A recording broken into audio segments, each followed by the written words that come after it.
ఇలా అయితే అరేంజ్ అయితే చేసి పెట్టుకుంటూ ఉంటాను ఈ థ్రెడ్ తోటి.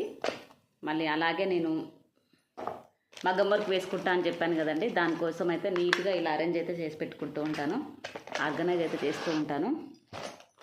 ఇవి ప్యాకెట్లు ఉంటాయి కదా, ప్యాకెట్లలో నీట్గా ఇలా పెట్టేసుకొని ఇలా నీట్గా సర్దేసి పెట్టుకుంటూ ఉంటాను. చిన్న చిన్న బాక్సులు ఏమన్నా ఉంటే ఆ బాక్సులలో పోసుకుంటూ ఉంటాను. మనం ఎక్కువ తీసుకున్నప్పుడు అంటే ఇలాంటి బాక్సులు అయితే ఇస్తూ ఉంటారండి. కానీ మనం కొన్ని మన బ్లౌజ్కి ఎంతవరకు పడతాయో అంత తెచ్చుకున్నప్పుడు అయితే మనకు ప్యాకెట్లలో ఇస్తూ ఉంటాం. కింద పడిపోయిందండి మీకు చూపిస్తూ ఉంటే, కానీ సర్దుకోవాలి.